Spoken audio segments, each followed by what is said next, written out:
დღეს ბოლნისის მუნიციპალიტეტში სოფლის მხარდაჭერის პროგრამა სოფელ ფოლადაურის, სამწევრისისა და სოფელ ბოლნისის მოსახლეობასთან შეხვედრით დაიწყო.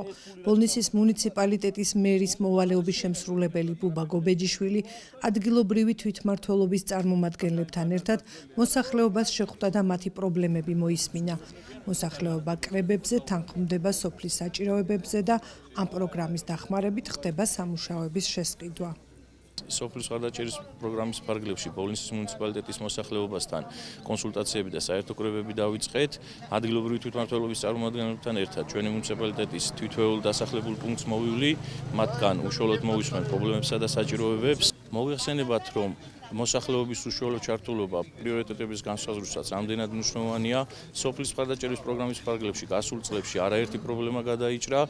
პროექტები წელსას აქტიურად მიმდინარეობს, რაც ჩვენი მოსახლეობის საცხოვრებელ პირობებს გაუმჯობესებს. მადლობელი ვარ ყველაფრისთვის, რაც გაკეთდა ჩვენ სოფელში.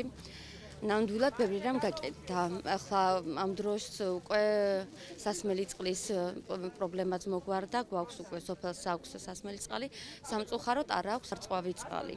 უძნელდება ძალიან.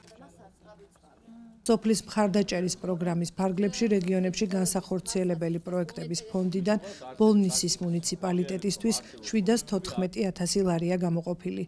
პროგრამის ფარგლებში შეხვედრები 47 დასახლებულ პუნქტში განხორციელდება და 28 თებერვალს დასრულდება.